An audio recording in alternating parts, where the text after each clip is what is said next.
Buenas tardes, gracias por su acompañamiento en esta tarde de jueves 3 de octubre de 2024 en la presentación del libro que tengo en mis manos, Pensar desde la conciencia, ensayo sobre educación superior y humanismo, autoría de los doctores Jorge Daniel Alcántara León y el doctor Alberto Isaac Herrera Martínez. Me permito dar lectura a la semblanza de los doctores. El doctor Daniel Alcántara León es licenciado en Economía, cuenta con maestría en Administración de Organizaciones, especialidad de Sociología de la Educación y diferentes diplomados en Administración de Recursos Humanos. Actualmente funge como director del programa de estudios universitarios de nuestra benemérita Universidad Autónoma de Puebla. Y el doctor Alberto Isaac Herrera Martínez es docente investigador de la UAP también, en la Facultad de Filosofía y Letras y la Facultad de Ciencias Químicas, miembro del cuerpo académico Estudios Filosófico-Culturales, coordinador de Seminario de Psicoanálisis de la Cultura, y sus líneas de investigación versan en torno a la filosofía, psicoanálisis, historia de la ciencia, filosofía de la religión y de la historia. Iniciamos con la participación. Agradezco su tiempo para exponer con nosotros tan relevante tema, un tema obligado en nuestros tiempos, para motivar la participación social, la reflexión y el pensamiento crítico alternativo, para incidir en la toma de decisiones públicas de nuestro territorio. Doctor Alberto Isaac Herrera Martínez, le escuchamos, por favor, su intervención en esta presentación de este relevante libro. Por favor, doctor. Bueno, pues muchas gracias por la invitación. Buenas tardes a todos, a todas. Eh, si yo es, he más bien como recapitulado un poco acá de uno de los capítulos que escribí para el texto que titulé Educación y Cultura, la libertad de pensamiento para actuar a favor de la vida. Eh, Hemos tenido la experiencia, el maestro Alcántara y yo, de hacer esta presentación en varios espacios universitarios, educativos, sociales, culturales.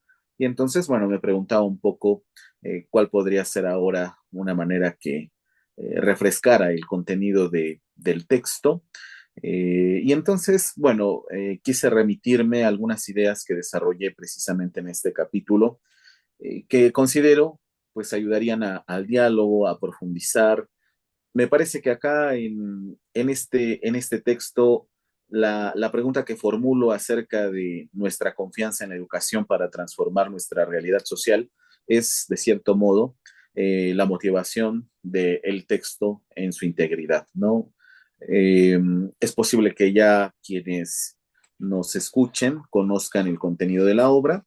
No quiero hacer mención de el índice, solo pues recordar o enfatizar que ha sido un trabajo de diálogo y de profundización a través de los espacios que posibilita el programa de estudios universitarios de la UAP, bajo la dirección del maestro Alcántara. Entonces, dado que reúne a colegas, estudiantes, personas interesadas por todos estos temas, la educación, la sociedad, la historia, la política, la filosofía, la cultura, se puede apreciar a lo largo del texto, en cada uno de los capítulos, pues toda esa diversidad de perspectivas, ¿no? Entonces, por principio diría que es un texto diverso, pero que responde a estas necesidades actuales de cómo ver el papel que tiene la educación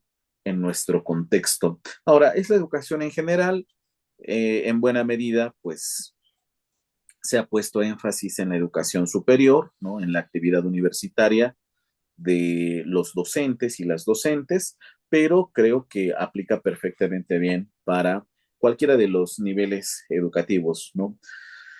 Y ante eso, algo que en el diálogo con el maestro Alcántara, pues siempre hemos insistido, tal vez desde nuestras respectivas formaciones, es que la educación tiene que asumir el papel de, pues, ser un medio de liberación de nuestra conciencia, ¿no? Para hacernos críticos, para permitirnos tener una participación más directa ante las necesidades sociales. Entonces, también considero que la intención de la obra, además de poner énfasis en el tema de la educación, que nos convoca a diversas disciplinas, está el asunto de por qué volver justo a esta cuestión ante el escenario de la pandemia, ante la cuestión de la transformación global, ante la cuestión de los principios de identidad universitaria, ¿no? Ante el hecho de que combatimos un contexto que no siempre eh, ve por el bienestar del individuo, ¿no? Y de ahí una crítica que también se puede leer en el texto a los regímenes ideológicos imperantes. Por eso es que hay toda una documentación, es también una experiencia de investigación cuidadosa, profunda, son diversas nuestras fuentes, entonces, bueno, si se dan cuenta, se logra con ello realmente un trabajo integral que es la impresión que tengo, juzgarán de otra manera quienes lean el libro, ¿verdad? O tal vez si coincidan, hay pues precisamente esa afinidad con respecto a cómo orientar las propuestas, que se enriquecen porque pues también se ha concedido pues esta apertura para disentir en algunas nociones, ¿no? Pero más que subrayar dónde estarían las ideas que se contraponen en la obra, mayormente lo que destaca es una preocupación para que, aquí haría una lista un poco larga, por principio se interesen nuestros estudiantes, pensemos en todos los niveles educativos, para participar activamente en la transformación social. Tiene que ver también, eso es de común acuerdo, creo yo, con motivar a docentes a que pues justamente a partir de su lectura de cómo ven la situación actual, se acerquen a áreas como la economía, la filosofía, la historia, la política o la teoría política o la economía social, ¿no? A la filosofía social, introducimos, bueno, perspectivas diversas, también por nuestros propios intereses, y cómo a través de todo ese conocimiento podrían también tener una postura personal acerca de qué hacer con todo lo que pues ahora representa para nosotros diría yo, un obstáculo a deconstruir, a analizar, o pues una de las ideas que ha gustado mucho en todos los foros donde se ha presentado el libro es esta idea del maestro Alcántara de, bueno, cómo despertar una actitud de rebeldía frente a los sistemas opresivos, frente a la cancelación de la libertad, bueno, y sobre todo pues también como para tener una nueva visión acerca de qué es lo que estamos haciendo a través de la formación, ¿no? En ese intercambio entre docentes y estudiantes, también las instituciones, ¿no? El papel que juegan en esto. Eh, y bueno, por eso subrayo que una parte importante sería también destacar que nos propusimos defender la idea de que a través de la educación el individuo puede asumir su libertad, ¿no? En este texto que yo les estoy comentando sobre educación y cultura, hice alusión al pensamiento de Bauman, porque también me parece que ha sido esa una idea que ha permitido un diálogo multidisciplinario, dado que pues coincidimos que efectivamente características que tiene este mundo líquido del que habla Bauman, pues son es la realidad que enfrentamos, ¿no? Cotidianamente. Antes hoy yo preguntaba acá en el capítulo cómo avanza la mentalidad abierta y crítica, capaz de formarnos para respetar y protegernos unos a otros, ¿no? Y entonces, acá tomando la cita de Bauman, ¿no? Sobre la educación en el mundo líquido, contamos con docentes preocupados, dice el autor, por un daño aún más pernicioso que los inmediatos efectos que supone el hecho de lanzar a las universidades en brazos de los mercados de consumo.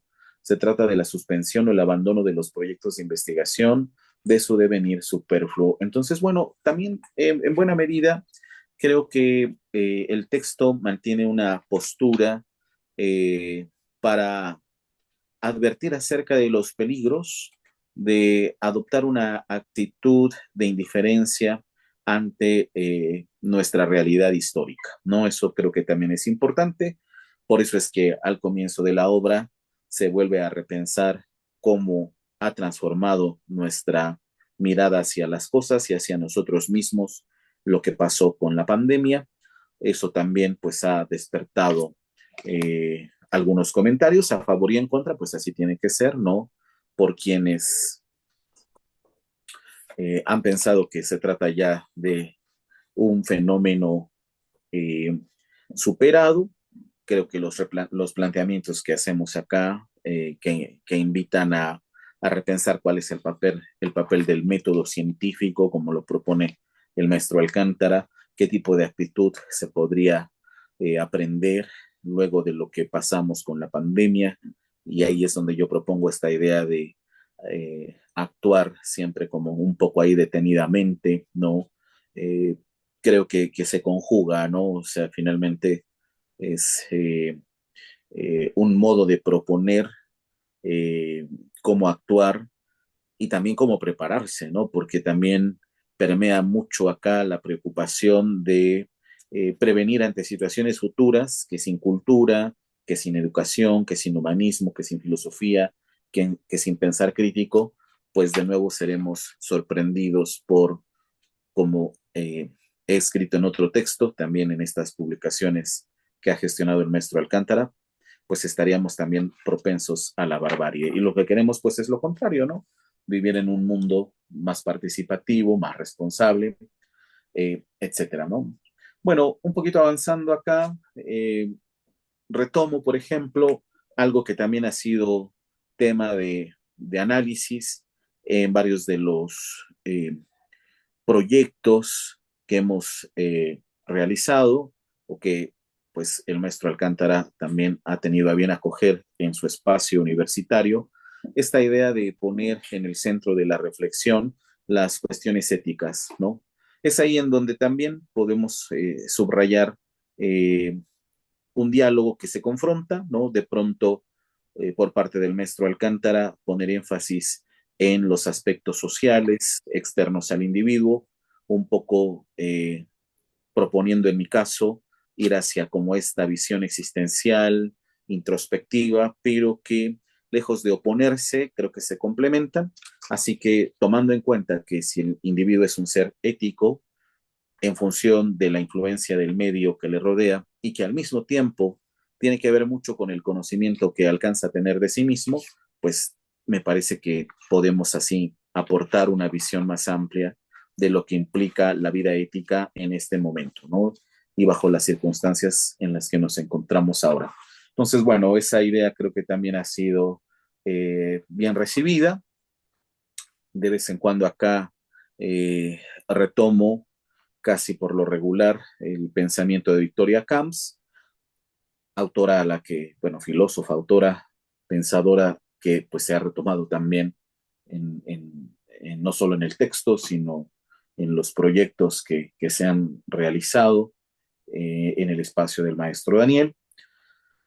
Y bueno, ya para ir cerrando un poco mi intervención, este punto que a mí me parece importante y sería, porque pues también esa sería la idea la idea adicional, ¿no? Que yo aquí señalaría, que la idea adicional en el sentido de que creo que todavía está pendiente ese trabajo, ese desarrollo, la relación de cómo la cuestión de la ética, del pensamiento crítico, del humanismo, de la filosofía, etcétera, tiene que ver con no solo el respeto, sino también la defensa de la vida, ¿no? Creo que ese tema que señalo acá al término de este capítulo, me parece fundamental y considero que requiere profundizarse, ¿no? ¿Qué tiene que ver todo esto con nuestra vida cotidiana, con la manera en la que vamos tomando decisiones, con las relaciones que establecemos, con aquello que resignificamos? A mí me parece que eso es, en el fondo, para mí, en la lectura general que hago del texto, cuando acá la propuesta del maestro Alcántara ha sido titular estos esfuerzos, estos ejercicios con la idea de pensar desde la conciencia, pienso que una tarea importante ahí es este pensar de la vida, ¿no? O sea, hacia dónde nos lleva, los desafíos de la educación, cómo reaccionamos ante lo que está pasando en nuestro entorno inmediato. Hago ahí una breve alusión a la inquietud por el cuidado del medio ambiente. Ha sido un tema que se ha señalado con más insistencia en estos espacios. Lo he podido escuchar también del maestro Alcántara. El tema de la identidad, eso que también después de algunos seminarios, de algunas lecturas, nos lleva de nuevo a pensar cuáles son las prioridades del sujeto moderno, ¿no? O posmoderno, si quieren, con los términos también de Bauman y de otros autores, cuáles son sus prioridades y por qué no parece que la vida esté ahí en el centro de sus acciones, de sus intereses inmediatos, ¿no? La vida en el amplio sentido, ¿no? Que, como escribe el filósofo Michel Henry, tiene que ver con descubrir, eh, pues, qué es justo esto que estamos nosotros intentando hacer, repensando todas nuestras posibilidades. Algo así como la tarea filosófica que todos conocemos, pero pocos practicamos. Hacer de todo este diálogo, de todo este ejercicio, de toda esta búsqueda, eh, un esclarecimiento nuestros intereses, ¿no? Creo que esa sería también una lectura posible del texto, asumado a todos los puntos que, como he mencionado, se fueron subrayando en presentaciones anteriores y que sin duda, pues también estamos con ese seguimiento de continuar, ¿no? Hay tantas ideas acá que vale la pena replantear, cuando no, pues incluso ampliar, corregir, en fin, todo un trabajo que pues es justo lo que a nosotros como autores, ¿no? Pues nos hace responsables de las palabras que hemos tomado para, pues, invitar a una lectura de nuestras preocupaciones humanistas, sociales, filosóficas, históricas, y que pues también hemos, o bueno, lo diría aquí sí ya específicamente en mi caso, pues he aprendido un poco como a ver, ¿no? Cuáles son esas réplicas, esas dudas, eso que va quedando como un poco ahí en la confusión de hacia dónde podríamos realmente caminar con todas estas ideas, pero lo veo como en un sentido también muy positivo, ¿no? O sea, finalmente da para que continuemos. Esa ha sido también la enmienda del maestro Alcántara, que pues haya justo esto de replantear, de reforzar, reformular, y creo que eso es justo lo que se aprende con una visión que a lo largo de la educación, ¿no? Pues se va fortaleciendo, va madurando y ya uno la siente necesaria, ¿no? No se puede quedar solo la idea acá, sino que pues la trabajamos, la discutimos en clase, en los seminarios, en los foros y pues sin duda permite que a futuro pues aparezcan también nuevos ejercicios de escritura, nuevos encuentros, nuevos diálogos, nuevas obras, que pues es lo que también esperamos, ¿no? Que el texto posibilite ese deseo de seguir con el desarrollo de, como le llama también el maestro Alcántara en otro texto, este desarrollo de un pensar lúcido, ¿no? De una inteligencia crítica, ¿no? Eh, siempre comprometida con el cambio, ¿no? Con la transformación. Bueno, pues yo agradezco la atención, la invitación es para quien no conozca la obra, pues se pueda también como acercar a ella. Tiene esta apertura, es plural, es diversa, no sigue la idea del trabajo especializado, porque a veces sucede que las publicaciones universitarias acaban siendo específicamente para cierto grupo de lectores. Creo que justo otro punto a favor de este libro es que está escrito, sí, como lo dije al principio, para que pues los docentes se acerquen, replanteen lo que, eh, cómo definen la educación, está también al alcance para nuestros estudiantes y hemos visto que también pues ha sido bien recibido por un público general, no necesariamente eh, que pertenezca a la universidad y que pues también ve en la educación posibilidades de transformación, ¿no? Entonces, bueno, un poco ahí es esta lectura, también un poco rápida, realmente es, si quisiéramos profundizar en cualquier punto de cualquiera de los capítulos, nos podría llevar un buen rato. Hay ideas bastante interesantes que, insisto, quedan un poco ahí como para reflexionar de nuevo, con la intención de volver a profundizar, pero pues esperemos que el tiempo, las circunstancias y las fuerzas nos lo permitan para una siguiente publicación, ¿no? Muchísimas gracias. Gracias a usted, doctor Isaac Herrera, por sus comentarios que estimulan y provocan e invitan a la lectura de la obra tan necesaria de leer para motivar esa acción social y colectiva tan necesaria en nuestros tiempos. Gracias a usted, doctor Alberto Isaac Herrera Martínez. Transitamos con la participación amable del doctor Daniel Alcántara León. Adelante, doctor, le escuchamos. Sí, Gracias. muchas gracias, maestro Ernesto. Agradezco a tu organización, a Opción Ciudadana y particularmente, ¿sí me escuchas? Muy bien, le escuchamos muy bien, gracias. Especialmente a ti por la amable invitación y desde luego Isaac por acompañarnos en compartir esta presentación. Bueno, lo hacemos desde la responsabilidad institucional en la que nos desenvolvemos, el programa de estudios universitarios adscrito a la Vicerrectoría de Extensión y Difusión de la Cultura de nuestra benemérita Universidad Autónoma de Puebla. Debo apuntar que la preocupación ha estado presente desde que nos insertamos en este espacio, allá por el 2013, y de entonces a la fecha hemos sacado diferentes publicaciones. Ya esta sería prácticamente, si no mal recuerdo, la quinta o la sexta, y siempre recogiendo trabajos de diferentes colaboradores.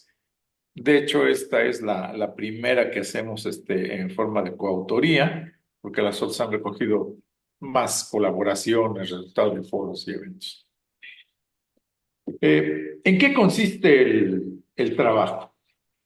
Bueno, desde luego, a reserva de que posiblemente algunos ya lo conozcan, o tal vez, como dijo Isaac, todos los presentes, sí quisiera reiterar que el texto, tal y como lo dice el subtítulo, aborda ensayos sobre educación superior y humanismo.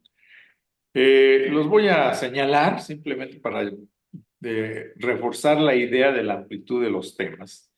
Desde luego, inicia con un prólogo en donde básicamente se plantea la importancia de la enajenación desde el punto de vista de la concepción marxista, en el sentido de que finalmente el proceso de trabajo lo que nos hace es alejarnos de la posibilidad de hacernos cargos de nuestra propia situación como seres humanos, y que en ese sentido los mecanismos de control y vigilancia que se establecen desde las instancias básicamente de gobierno, pero también desde las empresas hacia los trabajadores, nos imposibilitan realmente adquirir una conciencia. Conciencia de clase se dice desde el punto de vista marxista, pero en general conciencia de lo que está pasando a nuestro alrededor. El ciudadano común y corriente difícilmente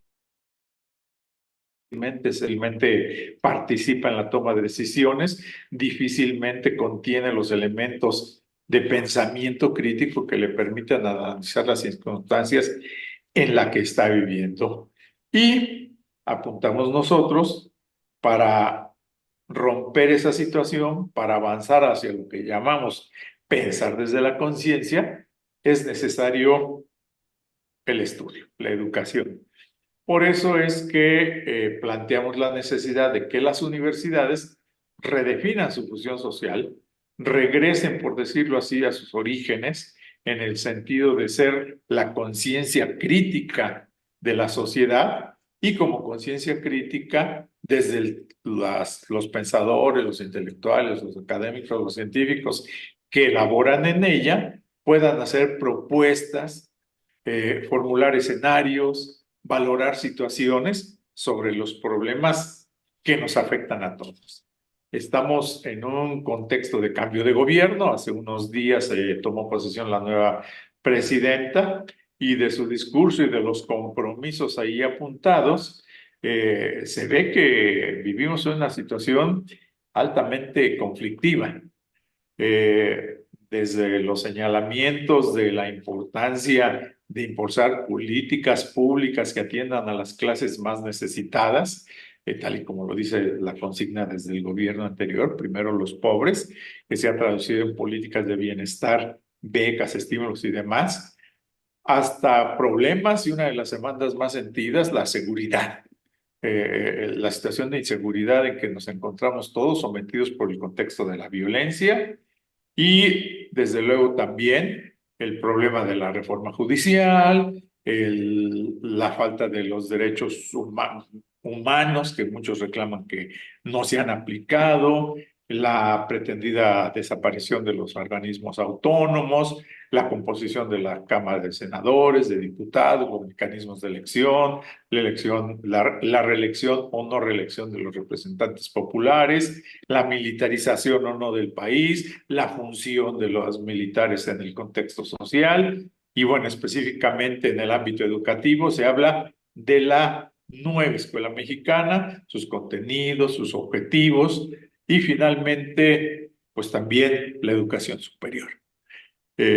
Aspecto sobre el cual, y revisando los 100 compromisos, pues parece ser que en principio, y a lo mejor no se puede esperar más en principio realmente, no pasan de ser señalamientos genéricos de que la educación va a ser gratuita, de que se empieza a ampliar el número de universidades públicas, volver a universidades nacionales, la Rosario Castellanos, la Universidad de la Salud, y ampliar en general la oferta educativa. Se señala también que se van a hacer tantas preparatorias como escuelas secundarias existen. Son señalamientos generales, pero que ya nos apuntan sobre qué se piensa sobre la educación superior. Ya sobre cómo hacerlos, las dinámicas, el contenido de la nueva educación, la nueva escuela mexicana y todo eso, no hay. Bueno, sobre todo este conjunto de problemas, desde mi punto de vista, es donde la universidad debe de retomar su función social, debe de pensar en cómo entrarle a esos asuntos y debe generar opiniones, valoraciones sobre lo que está creciendo en el contexto socioeconómico del país. Y por eso pensamos que esto los universitarios los pueden hacer justamente a medida que vayan adquiriendo conciencia plena desde su postura social respecto a lo que pasa en el país. Esto se refleja, pues desde luego, en los textos. El primero, justamente así, se denomina Pensar desde la conciencia, es de mi autoría, y junto con el siguiente artículo, que se titula Lo inolvidable de la pandemia, intranquilidad y crueldad ante la sabia lentitud como aprendizaje, es autoría del maestro Alberto Isaac. Lo que hacemos es una caracterización. Algunos nos han dicho que puede haber sido muy coyuntural. Yo lo he releído y algunos con los que hemos comentado, algunos amigos que lo han comentado, plantean que sus señalamientos son vigentes, ¿no? Que no han perdido actualidad. Incluso la discusión de si el efecto de la pospandemia ya se eliminó y la nueva normalidad pues nos coloca ya en unas condiciones previas a la pandemia. Esto es discutible, desde luego, no vamos a entrar aquí a la caracterización, pero sí estos primeros dos artículos tratan de hacer una valoración al respecto. ¿Cómo la pandemia, las circunstancias, la reclusión, el arresto domiciliario que la mayoría sufrimos, afectaron el aprendizaje, generalizaron la digitalización de la educación, formalizaron y extendieron la educación a distancia, que hoy se mantiene en muchos espacios educativos, y finalmente cómo eso está afectando el aprendizaje. El maestro Isaac reivindica la idea que hay que romper la dinámica de esa educación líquida, de educación acelerada, y que hay que avanzar hacia la recuperación de una lentitud en el aprendizaje, que hay que regresar a los principios básicos, las matemáticas, la lectura en voz alta, la conversación, etcétera, ¿no? Entonces, eso es lo que se plantea. En el siguiente artículo también, la autoría del maestro Isaac, se titula Libertad de pensamiento, cultura humanista y transformación global. Aspecto no menor, dado que justamente también en el contexto de la transición de gobierno, se mantiene esta idea de profundizar el humanismo mexicano. Creo que desde la filosofía y desde el ámbito educativo, los universitarios deberíamos de reflexionar sobre qué se entiende por humanismo mexicano, cómo esto está normando las políticas públicas y cómo puede impactar hacia la educación. Ya en el caso de nuestra universidad se están haciendo intentos por transformar los planes y programas de estudio de la educación media superior en esa perspectiva de la nueva escuela mexicana. Creo que abordar qué entendemos por humanismo y cómo esto está siendo insertado en la dinámica de la sociedad globalizada, la sociedad neoliberal, pues es algo importante. Aquí el maestro plantea en uno de sus incisos justamente que la universidad debe de ser promotora de una cultura humanística para resistir la destrucción de los principios básicos de la vida.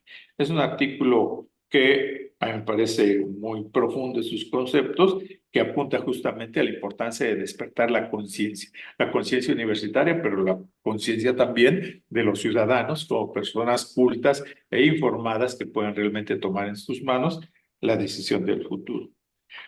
Más adelante hay un ensayo mío que se titula La autonomía. También esto en algunos ámbitos educativos parece ser que no llama la atención y desde luego no está en las políticas del gobierno federal. Las universidades públicas que han estado creando, pues en realidad están siendo planteadas desde la SEP, administradas y coordinadas desde la SEP, y en los pronunciamientos que se han hecho para ampliar la oferta educativa, de ninguna manera se considera la autonomía. De hecho, más bien parece ser, y lo vivimos aquí en el gobierno también de la 4T, representada por Gabriel Cabrera en su momento, que la intención era introducir modificaciones que restringieran la autonomía. En el ensayo yo planteo que la verdadera autonomía es financiera. A partir de la autonomía financiera es que la universidad podría implementar mecanismos y medidas para reactivar realmente libremente sin coacción. Actualmente los subsidios, o la mayoría o una buena parte de los subsidios, son entregados, proporcionados bajo lo que llaman etiquetas, es decir, programas específicos donde los académicos tienen que practicar una especie de capitalismo académico, presentando concursos y participando entre ellos, confrontándose entre ellos para obtener la asignación de recursos. Estos recursos son limitados, se orientan hacia determinadas áreas de conocimiento, eliminan otras o las restringen, como la filosofía, y en el área de la economía, las interpretaciones del pensamiento crítico, el pensamiento del materialismo dialéctico, pero pudiéramos encontrar muchos esfuerzos, los programas y planes de estudio de algunas carreras en las universidades se han visto modificadas porque están apuntando a fortalecer lo que llaman la vinculación con las empresas. Entonces, bueno, yo ahí lo que hago es alguna reflexión sobre la importancia de que la autonomía es la esencia de la vida universitaria y que había que reivindicarla. Tristemente, pues sabemos que la mayoría de los universitarios, incluso las organizaciones sindicales, pues actualmente no parecen muy interesados en el tema. Y en la misma lógica está el siguiente artículo, también ensayo de mi autoría, que se titula Ser universidad, no empresa. Aquí lo que hago es una caracterización de cómo la empresarización de la universidad, la privatización de la universidad, no solamente se da en el ámbito del surgimiento y consolidación de las universidades privadas. El estado de Puebla y particularmente la ciudad de Puebla encontramos un sinnúmero de universidades privadas. Yo actualmente desconozco cuál es el dato, pero en algún tiempo, hace unos 4 o 5 años, hacían broma algunos estudiosos de estos temas que decían que hay más universidades públicas que Oxxo en la ciudad de Puebla, ¿no? Y bueno, ya sabemos que Oxxos hay en cada esquina y dicen, bueno, es que hay universidades o preparatorias privadas prácticamente en cualquier colonia y muchas de las que algunos autores denominan patito, es decir, cuyas características de calidad de la enseñanza son muy cuestionables. Pero por otro lado, mi planteamiento, el asunto de ser universidad no empresa, en realidad apunta a la crítica de que la forma en que se administra, se evalúa y se ejerce la reproducción del conocimiento dentro de la universidad opera ya en función de criterios estrictamente empresariales. Es decir, a los estudiantes ya no se les considera estudiantes, se les considera clientes. A los profesores ya no se les considera profesores o maestros, se les considera facilitadores o mediadores. Se habla de la calidad, de la excelencia, de la mejora continua, de la obtención de resultados. Se hacen sistemáticamente mecanismos de control. Decía algún filósofo italiano, no recuerdo su nombre, que actualmente los ciudadanos, perdón, los profesores universitarios dedican más tiempo a llenar formatos, a hacer reportes, a presentar pruebas, testigos le llaman, de que se están haciendo. Si yo tuviera esta participación que estamos haciendo, la tuviera considerada, lo hubiéramos impulsado desde nuestro espacio, tendríamos que estar grabando, tendríamos que estar tomando fotografías, tendríamos que saber quiénes son, porque se está supervisando a través de mecanismos burocráticos las actividades. Es decir, se ha instaurado dentro de la universidad la desconfianza hacia lo que hacen los administrativos, hacia lo que hacen los universitarios en general, y entonces toda esta burocratización, que no es privativa de las universidades o de esta universidad, son mecanismos estructurados e impulsados desde el gobierno central, federal o estatal, y reflejan efectivamente esta forma de ver a la universidad como una empresa, no como una institución estrictamente académica. Y bueno, el otro artículo es el que ya comentó ampliamente el maestro Alberto Isaac, que se titula Educación y Cultura, la libertad de pensamiento para actuar a favor de la vida. Y finalmente hay una participación mía que se llama Ser rebelde es bien pensar. Es una reflexión que habla, es una interpretación que habla de lo que es el lema de la universidad, que como todos sabemos es pensar bien para vivir mejor.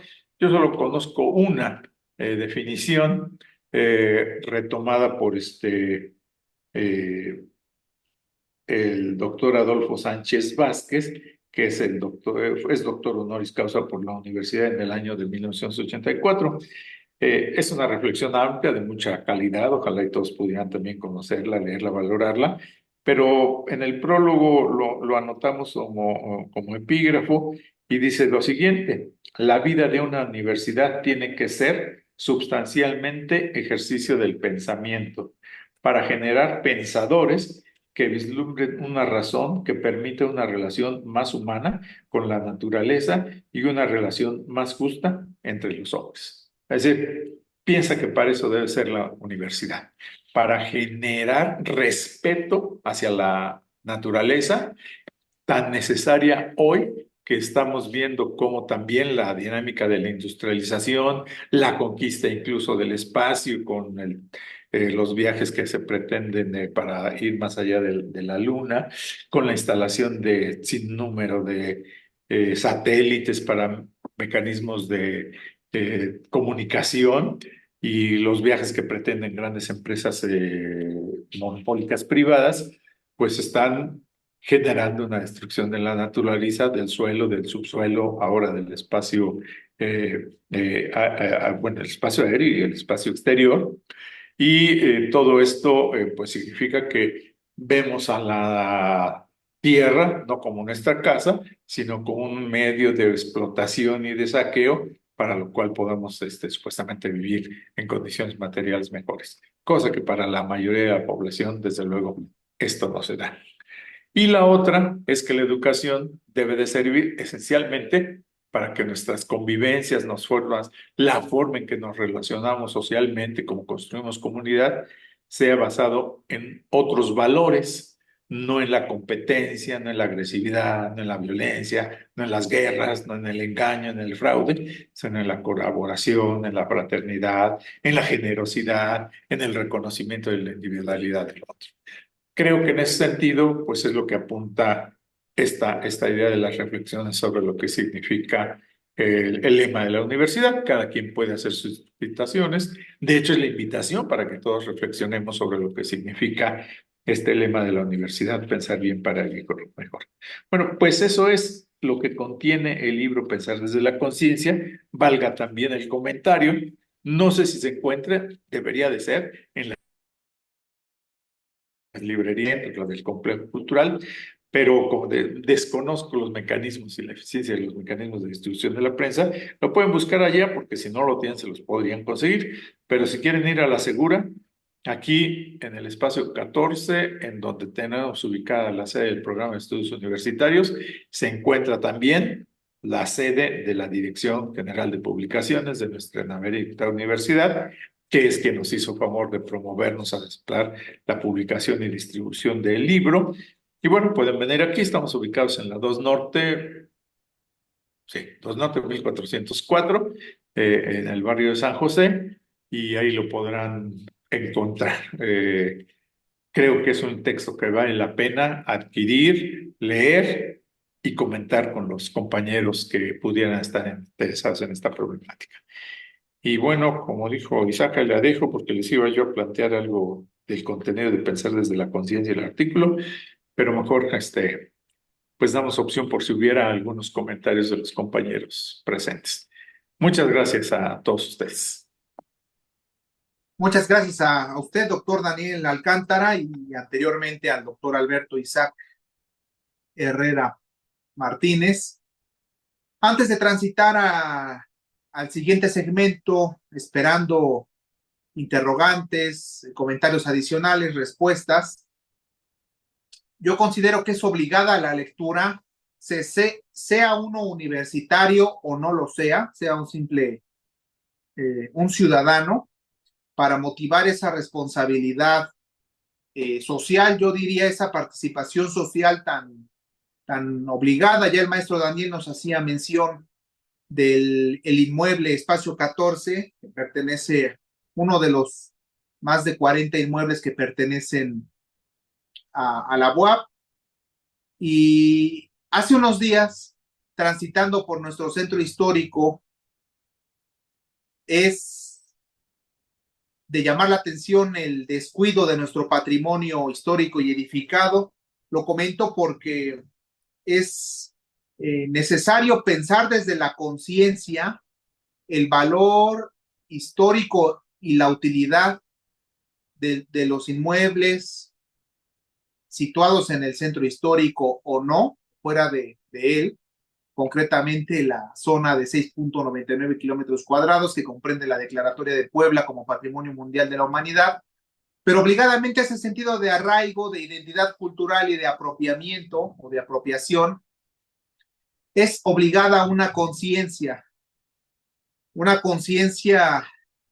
de la historia, producto del pasado, del devenir histórico, de la corriente histórica, con múltiples variables, enfoques económico, social, cultural.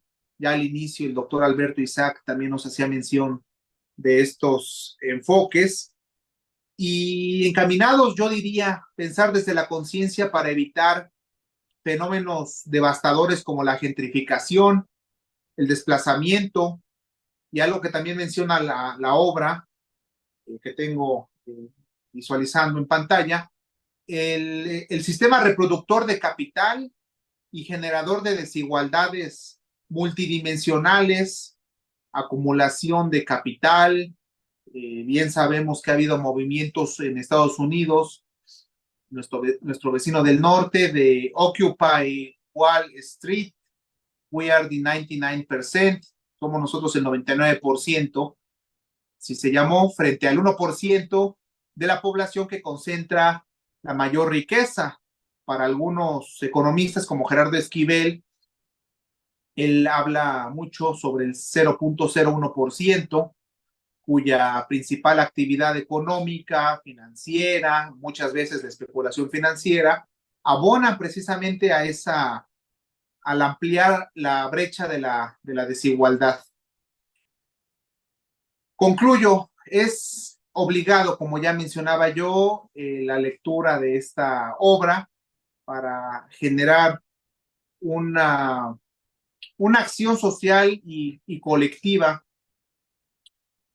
Ya hablaba el maestro Daniel y también el maestro Isaac sobre esa rebeldía, y yo lo traduzco o lo entiendo como ese espíritu de transgresión, un espíritu de transgresión para cuestionar paradigmas actuales, algunos o en su mayoría impuestos por diversas esferas, instituciones, organizaciones, que no atienden a la realidad que vivimos, y esos paradigmas, al ser impuestos, no obedecen al futuro que uno quiere, o desde abajo, desde la colectividad.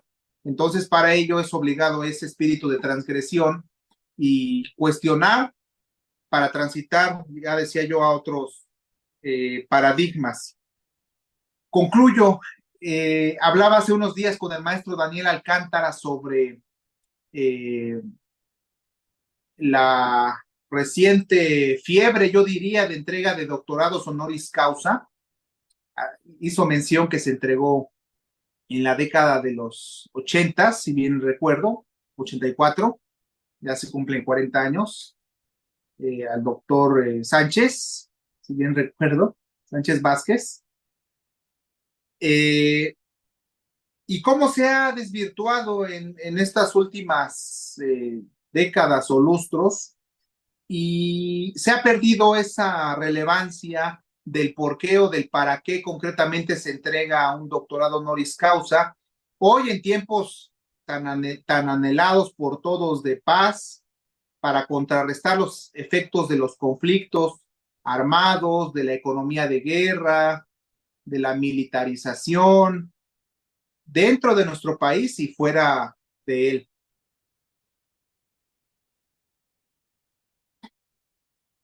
Al concluir esta obra, la lectura, llegué a la conclusión, sí, a la propia conclusión de, de la necesidad del requerimiento académico como parte de planes y programas, de la participación ciudadana y para algunos la participación social, creo yo, es fundamental para generar un cambio de paradigma que necesitamos hoy en el presente, con ese enfoque de futuro, y, y que la instrumentación, ya mencionaba el doctor Alcántara, de esas políticas públicas, políticas de gobierno y de Estado, obedezcan a las necesidades económicas y financieras para el desarrollo local y nacional de endógeno también, sin perder ese enfoque universal. Gracias, doctores, doctora Daniel Alcántara y doctor Alberto Isaac.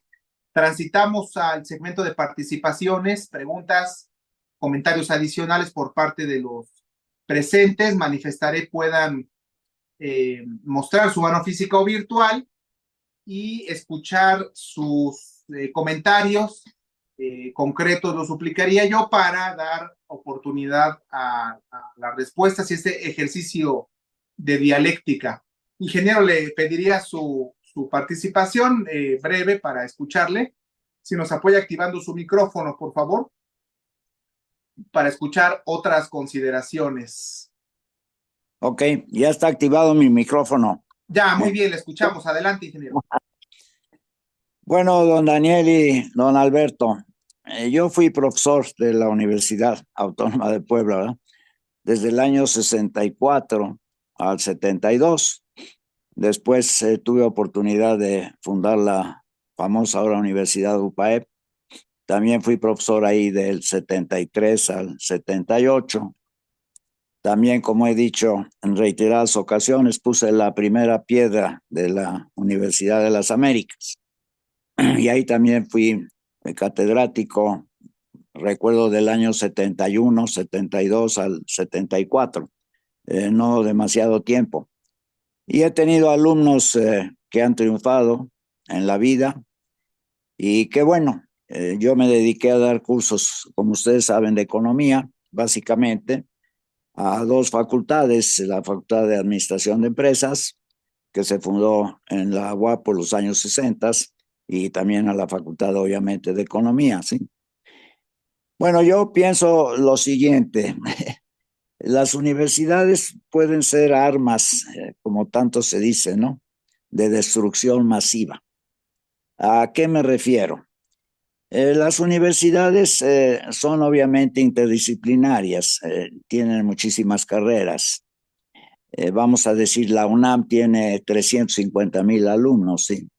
Y 35,000 profesores, y tiene un presupuesto de 55,000 millones de pesos, ¿sí?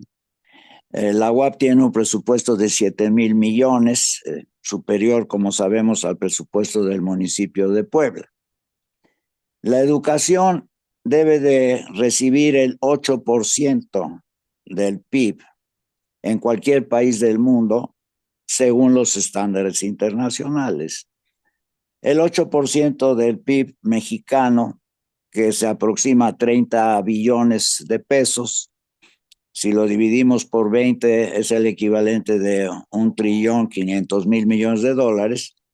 Ese 8% en pesos es la fabulosa cantidad, sí, porque es fabulosa, de 2,4 billones de pesos, ¿sí? No hay que olvidar que nuestro presupuesto total para todas las necesidades del país es de 9 billones, ¿sí? Como yo he dicho, si se une el presupuesto de educación al presupuesto de salud, por poner un ejemplo, que debe de ser en estándares mundiales del 6%, pues ya tenemos 2,4 billones más 1,8 billones, pues ya casi nos estamos comiendo la mitad del presupuesto nacional. Ahora, ¿por qué digo todo esto? Porque al final de cuentas no hay suficiente dinero. Yo he dicho ya que la UNAM ha desgraciadamente rechazado, ¿verdad? Más de 90,000 alumnos, y es muy lamentable. Creo que la Universidad de Puebla, y ustedes me pueden decir, la UAP, si es cierto o no, pero tengo la idea de que rechazó como 30,000 alumnos, ¿sí? Y claro, van a dar a universidades privadas, a universidades patito, etcétera, etcétera. Pero a lo que voy es a lo siguiente, los grandes problemas del país. Bueno, pues miren ustedes, es muy fácil. Las universidades pueden superar ampliamente al gobierno en el estudio, en el análisis, en la presentación y en la solución de los grandes problemas nacionales. Un pobre gabinete, ¿verdad? Como diría Carlos Jan González, un político pobre, ¿no? Es un pobre político. Un pobre gabinete de 12, 14, 18 personas, pues la verdad no tiene la capacidad que tienen miles de académicos especializados en diferentes ramas del saber, y también miles y miles de estudiantes. Tenemos a nivel universitario más de 3 millones de estudiantes en México. A niveles inferiores tenemos sobre 27 a 30 millones, desde kinder, digamos, hasta preparatoria.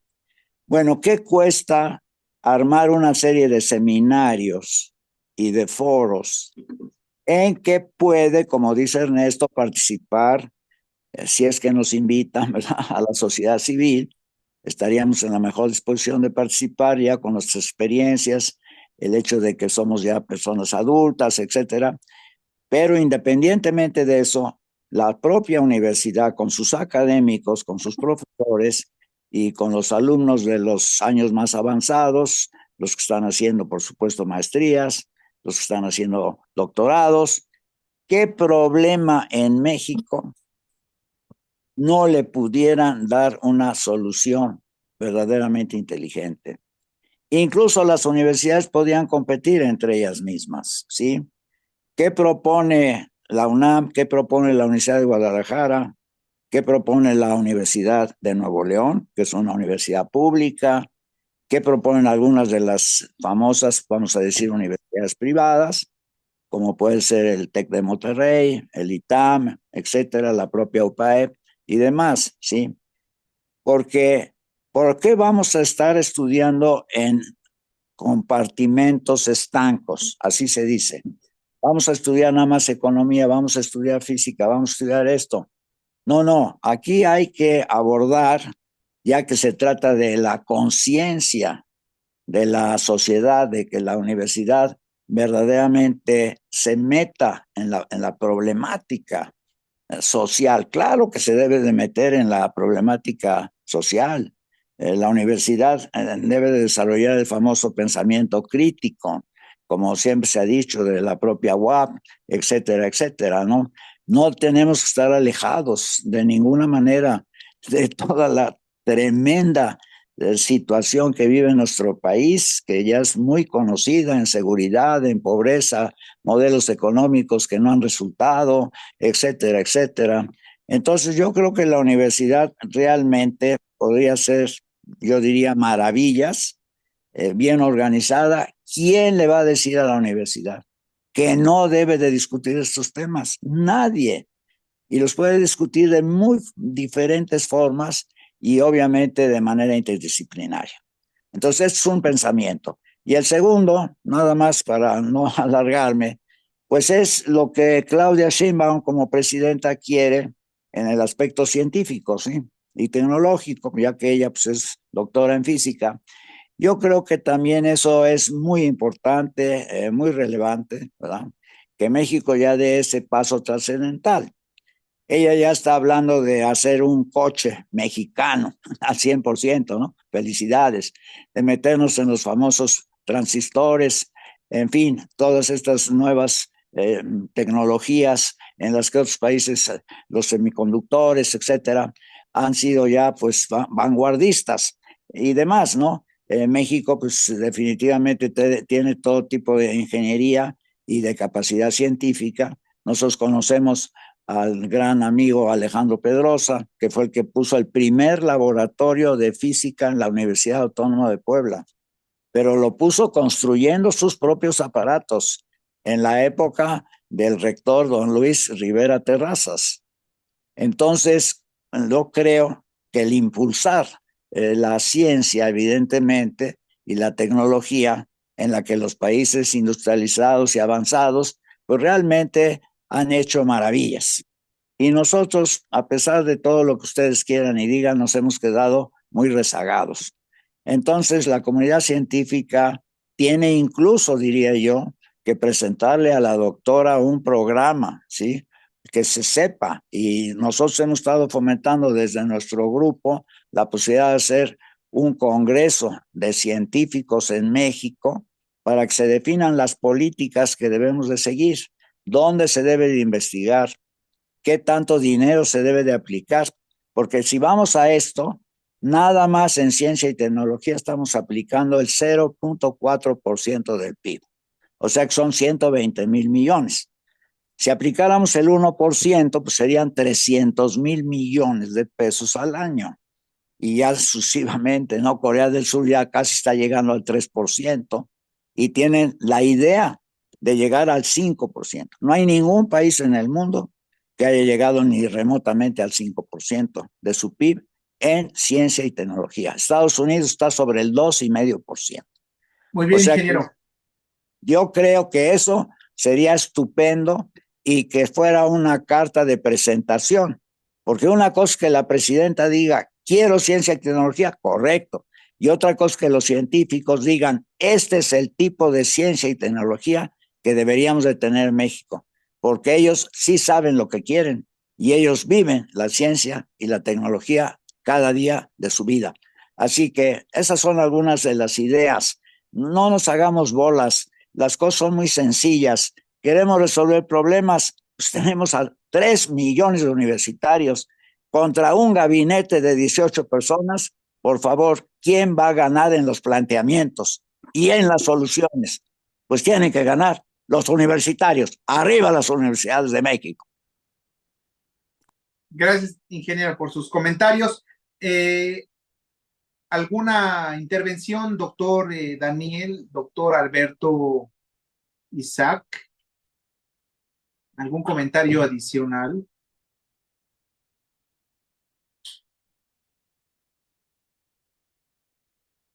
Sí, desde luego, no sé si Isaac quisiera, pero si no, yo adelante, si no hay inconveniente. Adelante, doctor Daniel, sí, por favor. Sí, bueno, agradezco el señalamiento al ingeniero, como siempre, muy convincente y muy emotivo su experiencia, más allá de las aulas, pero también en el ámbito universitario, es ampliamente conocida y reconocida por quienes como yo tuvimos oportunidad de conocerlo en esas labores académicas.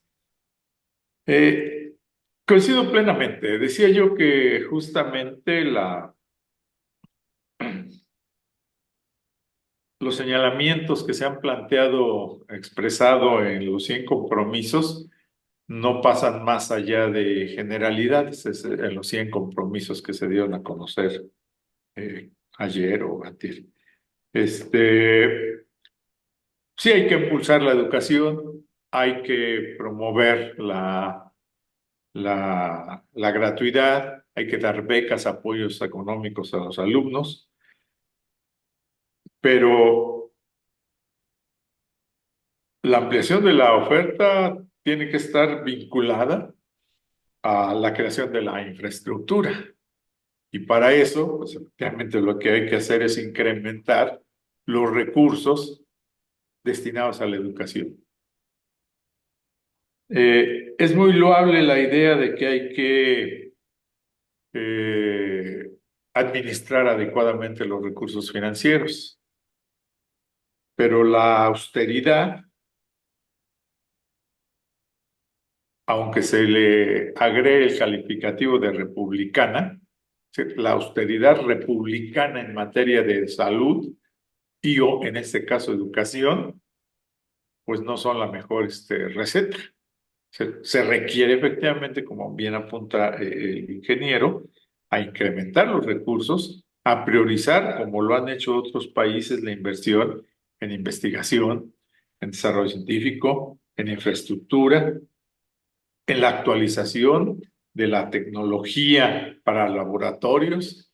Es decir, hay que darle un apoyo sustancial a la universidad y no restringir en función de los intereses de lo que ya el gobierno en turno tenga en mente, porque ese también es otro problema, ¿no? Es decir, se prioriza alguna área, se prioriza otra, y entonces, como digo, hay algunas áreas que son favorecidas y hay algunas otras que no son. Eso pasa hasta en las universidades, en donde de repente dicen, bueno, pues está un abogado, entonces esa área es más la beneficiada, pero si está un médico, hay otros. No, yo creo que hay que dejarle la oportunidad a los universitarios de que realmente desde sus espacios, desde sus actividades, puedan impulsar todas las actividades. Me recordó ahorita una anécdota que a manera de chiste leí apenas en algún lado, pero se la refiero porque se me hace chusca, pero al mismo tiempo ilustrativa. Dicen que en no sé dónde están ahí, una persona tiene un caballo de pura sangre que le dijeron que era lo máximo, pero que pues resulta que no corre. Entonces llama empiezan a llamar a expertos para que lo revisen, ¿no? ¿Por qué no corre el caballo? Y lo revisan, y así como los médicos nos analizan a nosotros, así un veterinario, un experto, revisa por qué está. Y pues llegan, lo ven, no, pues quién sabe, no, pues está bien, está sano. Y el que lo cuida, el que está en el establo con él, los ve, los observa y se ríe, nomás mueve la cabeza como diciendo, ahí está. Total, para no hacerle cuento largo, ahí donde leí dice, el dueño finalmente le dice, "Mira, entonces, ¿de qué te estás riendo? ¿Por qué niegas todo? ¿Por qué no apruebas nada de lo que se está haciendo? ¿Qué crees que se tenga que hacer?" Y dice, bueno, ¿no se va usted a molestar? No, dime, ¿por qué crees por qué niegas con la cabeza? Dice, pues que la solución es muy sencilla. No corre el caballo, pues porque lo tiene amarrado todo el tiempo. Está acostumbrado a estar amarrado, a estar echado, a estar encerrado. No corre. Pero usted lo desamarra, lo deja libre y lo empieza a entrenar, trotando, trotando, trotando, pues seguro le va a salir su naturaleza de caballo, de pura sangre, se va a convertir pues en un campeón, por lo menos, pero hay que soltarlo, hay que soltarle las amarras. Bueno, me acordé de esto porque creo que es lo que pasaría con las universidades y en general con la ciudadanía, con las organizaciones. Eso de estar tutelando siempre, de que el Estado protege, de que no hay que hacer esto, se hace lo otro, y de que a las universidades solo se les da dinero para determinados proyectos, o de que los foros los puedes hacer, pero los quieres hacer controlados, porque se han hecho foros. Aquí con el asunto de la reforma educativa, hicieron un foro gigante ahí en el recinto universitario, en Ciudad Universitaria, y bueno, participaron personajes importantes como el maestro Luis Benavides, pero al mismo tiempo pasaron, sí, efectivamente en la Arenagua, participaron líderes sindicales y burócratas, pues que no aportaron nada, solamente dijeron, pues está bien la iniciativa de que hay que discutir. Parte de las demandas de algunos sindicatos magisteriales y maestros que yo conozco en activo es justamente que dicen, se va a discutir, pero pues no saben. Ayer justamente hablaba yo con un maestro y me decía eso. Nos están llamando que hay que poner objetivos y hay que actualizar los libros de texto con los nuevos planes y programas de estudio. Dice, pero los funcionarios que llegan, les preguntamos qué es la nueva escuela mexicana, cuáles son los objetivos, y les dicen, pues nosotros no sabemos, pero ahí están los libros de texto y ustedes tienen que actualizar los planes y programas de texto, los programas a los libros de texto. Entonces dicen, pues no, así no se puede, ¿eh? Si los mismos burócratas encargados de hacer eso no tienen ni idea, pues, mejor que nos dejen a nosotros como maestros para impulsar las actividades que tenemos en base a la experiencia, pero que se nos deje operar, valorar a nuestros alumnos, ver cuáles son los mecanismos de aprendizaje, las pedagogías, y no encarrerarnos a una dinámica, como ya mencioné, llenar formatos, cumplir metas y no reprobar. Me parece que esa también es otra consigna. Entonces yo creo que efectivamente hay mucho potencial en las universidades, pero lo que había que hacer es permitir que estas, en ejercicio de esa autonomía, puedan decidir sobre qué áreas investigar y permitir que organicen y que también, como también dijo el ingeniero, se puedan vincular con organizaciones de la sociedad civil o con ciudadanos en particular que quisieran expresar sus puntos de vista. Porque nosotros lo decimos en alguno de los escritos que hemos realizado. Todos queremos participar, todo el mundo quiere tener opiniones. Sí, pero cuando se convocan los foros son dirigidos, no se permite, se limitan. Y bueno, temas de actualidad, me ha llegado a ocurrir que de repente te anotas para un foro, te piden una ponencia, le escribes 10, 15 cuartillas y cuando llegas a las sesiones resulta que hay un montón de ponencias y te dices, tienen 3 minutos para presentar su ponencia. Pues no, y te manejan la idea de que, bueno, todas las ponencias se van a tomar, se van a sintetizar y se van a valorar. No hay garantía de que eso suceda. Y ya no te dieron oportunidad de que realmente intercambies puntos de vista con los otros que están participando, iguales a ti, que tienen ideas, pueden ser similares, distintas, pero los que hay que valorar. Entonces, sí, nosotros hemos dicho aquí en nuestra universidad, hay que construir y reconstruir los espacios académicos formales, pero también hay que permitir la proliferación de espacios informales, en donde pueda uno realmente discutir esa dinámica de que podías ir a los jardines, a los pasillos, a las aulas cuando no había clases, para intercambiar con tus maestros, con tus otros compañeros, con alumnos de escuelas de superiores estudios o con otras escuelas, pues era muy positivo. Si ahora están obsesionados por cuestiones de control y que no se permite la organización de eventos interdisciplinarios o se hacen bajo determinadas líneas de orientación, pues eso limita mucho la participación. Pero coincido totalmente, es decir, nosotros desde el PEU estamos empeñados en ampliar esos espacios de difusión y en realizar actividades a manera de foros para que todo el mundo. Y particularmente sobre el asunto de la importancia de la ciencia y tecnología, pues eso tampoco no hay duda, ¿no? Es decir, en ese sentido, sí, afortunadamente, en la universidad, con las quejas que ya señalo, de que se marginan algunas carreras como economía o filosofía o letras, al mismo tiempo hay que reconocer que sí se ha dado mucho impulso a actividades científicas, a las ingenierías, a la química, a la biología, al Instituto de Ciencias. Eso está bien, hay que impulsarlo, hay que fortalecerlo, hay que ampliar la formación de científicos. Decía Rui Pérez Tamayo, un intelectual mexicano, que justamente necesitaríamos estar apuntando a formar un país de científicos, que todos los universitarios, aunque al final no se dedicaran a la investigación, en su proceso de formación sí adquirieran la vocación del científico, el interés, la curiosidad, el ánimo de investigar, el ánimo de discutir, de debatir, de escribir, de formular hipótesis, es decir, formarse en un método de investigación científica. Y nosotros hemos dicho también, cada estudiante tiene la necesidad, la obligación de formar su propio método de investigación y de estudio para poder aprender, para llegar al autoaprendizaje que le permita criticar y debatir con sus propios maestros, no solamente repetir, o como dicen ahora los chavos, copiar y pegar y copiar y ya. Lo que me interesa es el 10, no lo que aprendí, porque lo que estoy ejercitando es el manejo de la tecnología, de cómo saco información de diferentes partes y las integro para entregar los trabajos que me permitan la materia. No es esa la intención. La intención debería ser que los jóvenes aprendan a pensar, aprendan a redactar, aprendan a comunicarse y que puedan desarrollar su interés práctico en su profesión, en las aulas y fuera de las aulas. Entonces creo que si podemos avanzar por ahí, estaremos avanzando a lo que pretende el libro, ¿no? A pensar desde la conciencia en función de un pensamiento crítico y una visión humanista de lo que debe ser la sociedad.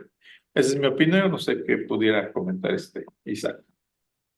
Gracias, doctor Daniel Alcántara. Doctor Alberto Isaac, ¿desea usted comentar?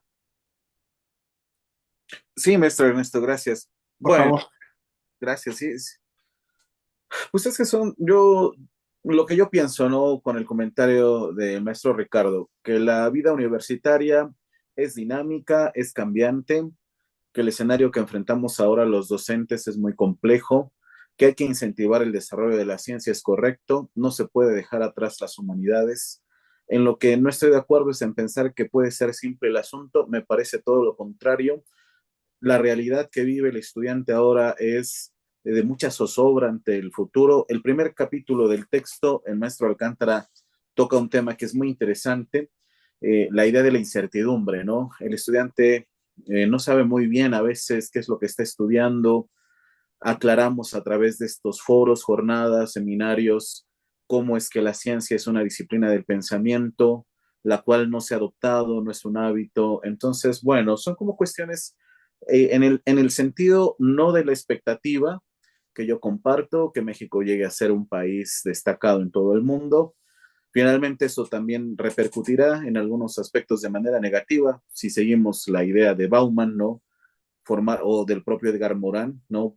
Formar parte del pensar complejo y alcanzar las expectativas que creemos algunos otros países han logrado, finalmente también nos va a llevar a procesos de cambio histórico, social, es decir, cómo adoptar nuevas mentalidades. Bueno, yo ahí sí lo veo interesante para que lo trabajemos los docentes, apoyándonos de la experiencia de quienes tienen pues un horizonte amplio sobre el asunto y también, cosa que me llama la atención y que por lo regular los maestros de mayor experiencia no aceptan, aprender también de estas nuevas maneras de aprendizaje de las nuevas generaciones. Ya tocaba el maestro Alcántara esta cuestión de la tecnología, ahora que está muy en boga discutir lo de la inteligencia artificial. Bueno, no sé, creo que la perspectiva filosófica sobre asuntos como la técnica, la ciencia, el desarrollo, afortunadamente lleva estos temas como a un terreno de mucha discusión, ¿no? Donde habrá posturas a favor y en contra. Creo que finalmente ese es el espíritu universitario, que se puede estar de acuerdo, que se pueda señalar en qué aspectos habría que repensar, que replantear, ¿no? Entonces, sí, incentivar la cultura científica, pero incluso diría yo todavía más, como lo mencioné en la primera intervención, despertar al menos este interés por acercarse a cuestiones de carácter ético, ¿no? Porque no todo lo que aparezca ahí como una propuesta deseable necesariamente tiene que llevarse a cabo, ¿no? Hay tanto en el país, nuestro México, que requiere pues pensarse a fondo, vivirse, disfrutarse y cómo no llevar también la actividad universitaria, todo lo que es la vida de las instituciones de educación superior, pues a esta cercanía con otro tipo de prácticas, ¿no? De perspectivas sobre la vida, sobre el porvenir. Finalmente, yo creo que contando incluso con las mejores condiciones para que vivamos en una sociedad culta, ¿no? Como muchas veces le llama el maestro Alcántara, aún ahí habrá dificultades, ¿no? Aún ahí habrá cuestiones que subsanar, que intentar resolver, pues es que yo creo que no tenemos que olvidarnos que todo esto pone en juego lo que afecta al ser humano, ¿no? O sea, si quiere que las cosas mejoren, seguro encontrará la manera, ¿no? Con mucho esfuerzo.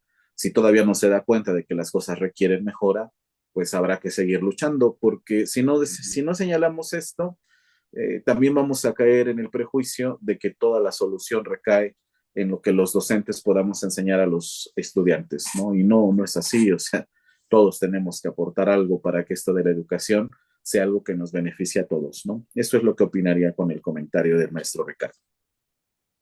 Gracias, doctor Isaac. Para estimular alguna otra participación ya final e ir concluyendo, ya bien refería el doctor Isaac sobre el primer capítulo donde se habla de la incertidumbre. Dicen algunos filósofos cómo quitarle incertidumbre al futuro, jalándolo al presente, haciendo acciones en el presente para desvanecer la incertidumbre, darle certidumbre al presente y que sean hechos concatenados, dirían los filósofos, que no sean acciones que se acaben o que se agoten en sí mismas, que correspondan a un proyecto de vida, a un proyecto colectivo. Y yo creo que sí, es verdad de llevarse a cabo y de ejecutarse, que no sea un mero discurso y meras eh, palabras. Hay una química, ya el doctor Isaac me corregirá, Ilya Prigogine. Ilya Prigogine habla sobre el fin de la certidumbre, si estoy en lo correcto. Hay algunos textos muy interesantes de esta química, Ilya Prigogine.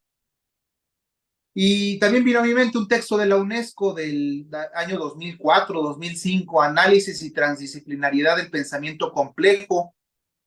Concluyo manifestando que en este texto el autor ligado o vinculado a la UNESCO habla de la no linealidad del pensamiento, la importancia de de contar con la no linealidad del pensamiento, no tener un pensamiento lineal. Es muy compleja la realidad que vivimos y es necesario abordarla desde esa complejidad, desde el espacio educativo, los no espacios educativos, todas las esferas de influencia que acompañan al ser humano durante su existencia, diría yo.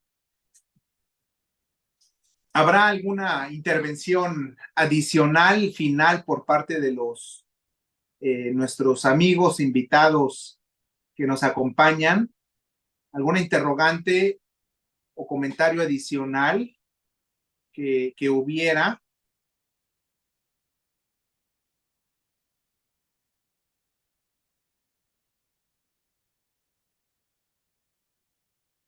Muy bien.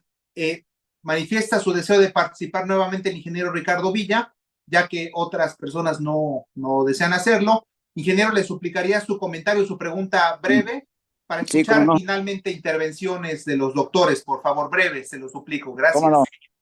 Bueno, se me quedaron 2 asuntos en el tintero, o quizá 3. Empecemos con la incertidumbre famosa. Bueno, pues hay que dar la cara a la incertidumbre, que seguramente crea grandes posibilidades y oportunidades.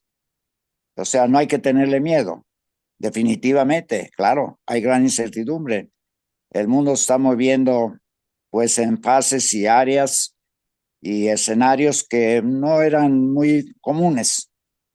Y pues qué bueno, eso implica que la humanidad está viva, que la humanidad quiere desarrollar pues obviamente nuevas tecnologías, nuevas formas posiblemente de organización social y obviamente también los sistemas políticos están bajo revisión.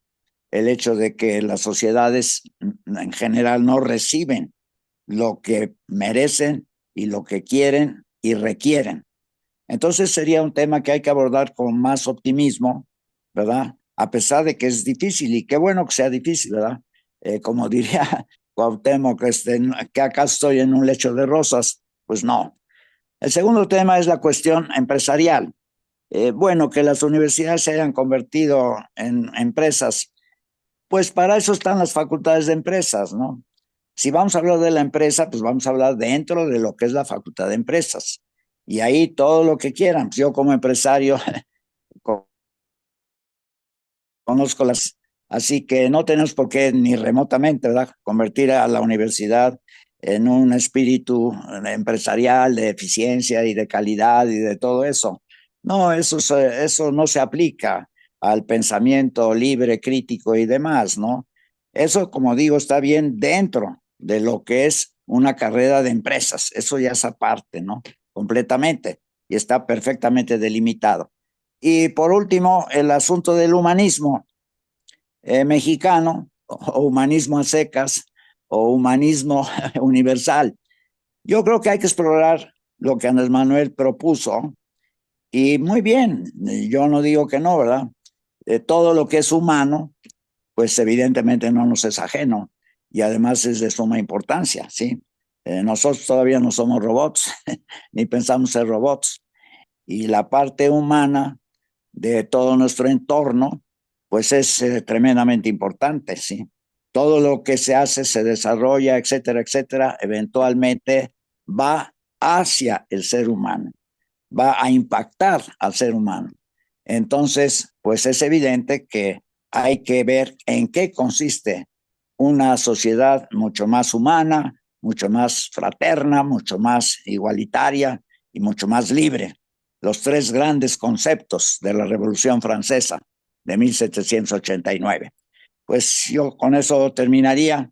Hay que hacer mucha investigación en este aspecto y definir bien los términos, porque sí son importantes, evidentemente, ¿no?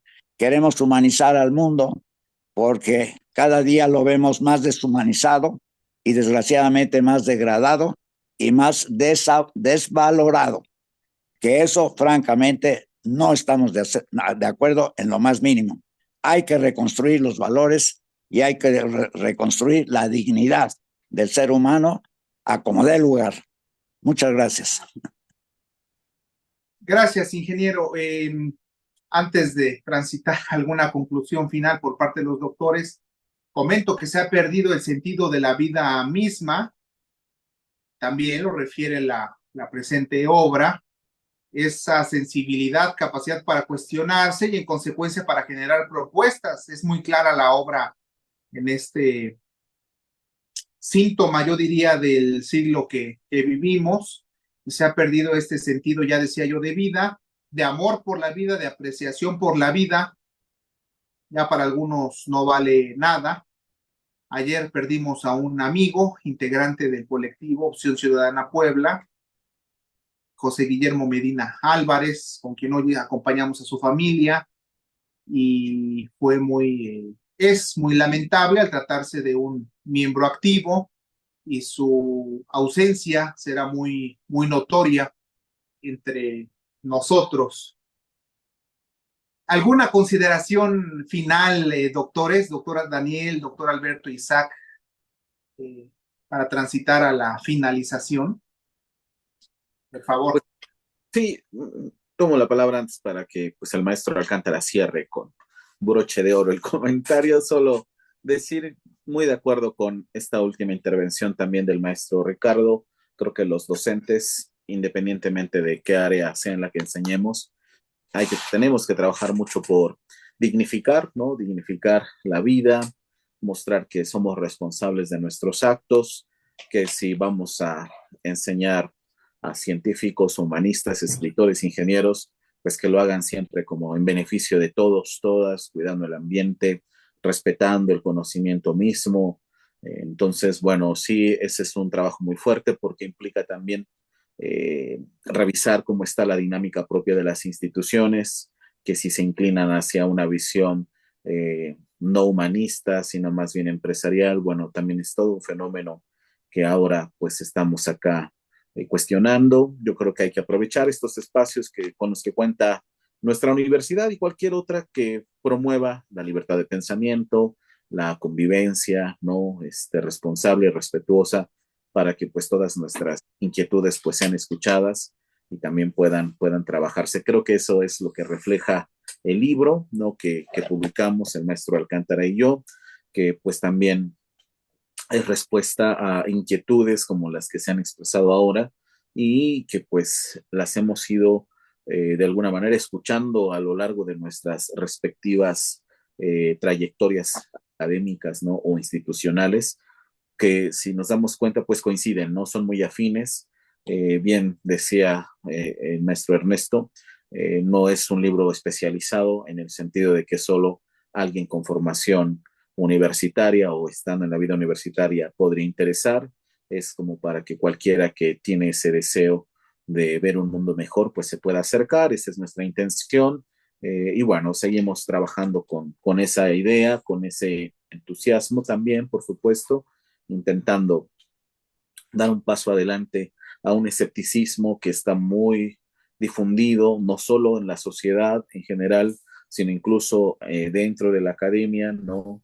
Un poco que al ya no saber muy bien cómo convocar esta participación entre universidad y sociedad, entonces, pues los trabajos académicos se vuelven más especializados, más marginales, y lo que estamos buscando es que, pues, se recuerde y se puede encontrar también ahí pues una reestructuración de que la vida universitaria favorece también a la mejora social y que pues cada uno de sus participantes, de sus protagonistas o autores, también pasa por este ejercicio que señalaba el maestro Ernesto muy bien, finalmente nos lleva a replantear sobre el sentido mismo, ¿no? Del mundo que queremos vivir, de las decisiones que tomamos. Entonces, pues sí, la recomendación, la invitación es acercarse al texto y pues que posibilite este tipo de análisis, ¿no? De encuentros, de comentarios que ayudan mucho a mantener ahí también pues el interés, ¿no? Muchísimas gracias por la invitación, por las participaciones y bueno, un gusto estar acá con ustedes. Muchas gracias. Gracias a usted, doctor Alberto Isaac. Doctor Daniel, ¿algún comentario final, por favor? Sí, muchas gracias. Bueno, uno de los problemas que se enfrenta en el proceso educativo escolar, pero yo diría también en el ámbito, a lo mejor más en el ámbito familiar, es la sobreprotección. Creo que por eso estamos tan acostumbrados a exigir seguridad, porque nos da miedo transitar por territorios no conocidos. Y creo que estamos acostumbrados, por un lado, a tener la protección, vamos a decir, paternal o maternal, y por otro lado, a vivir en un mundo de certezas. Las instituciones tradicionales seguían por certezas, ¿no? Los gobiernos con las leyes, las religiones en sus dogmas o creencias, las instituciones con la estructura y jerarquía de mando, dicen. De tal manera que ese proceso nos hace temer a la incertidumbre, temer al caos, no arriesgarnos para no generar conflictos. Decía el también simpatizante o amigo de Opción Ciudadana, el maestro Salvador Carmona. Sí, ¿no? Salvador Carmona. Salvador Carmona Amorós. Amorós. En un texto donde hablaba de la personalidad creativa, que los que temen al conflicto, los que temen al cambio, son justamente los que no tienen argumentos para debatir, que no saben preguntar y que carecen de la habilidad para argumentar. Y es cierto, si estamos acostumbrados a vivir con certezas, incluso si en la ciencia se nos hace creer que la ciencia es infalible, que lo que ya está probado y demostrado ya no debe ser investigado, pues cuando se generan en la ciencia líneas de investigación novedosas, no todo se arriesga, ¿no? Es decir, Marie Curie y su esposo se arriesgaron a experimentar, a la larga dañaron sus vidas, pero tuvieron esa audacia, ¿no? Y Darwin desarrolló su teoría a través de la observación, la experimentación, y también tuvo dudas de si presentarla o no por lo que implicaría para las concepciones de la evolución de la humanidad. Creo que esto es lo que hay que enfrentar. El hecho de que queremos certezas, infalibilidad y seguridad en todo lo que hacemos. Y justamente, lo decimos en uno de los textos, lo que hay que fomentar es la rebeldía, el espíritu crítico y enseñarle desde niños a los futuros ciudadanos que a lo largo de su vida van a tomar decisiones que pueden enfrentar conflictos. Van a enfrentar conflictos consigo mismo en busca de su identidad, pero también en las relaciones sociales.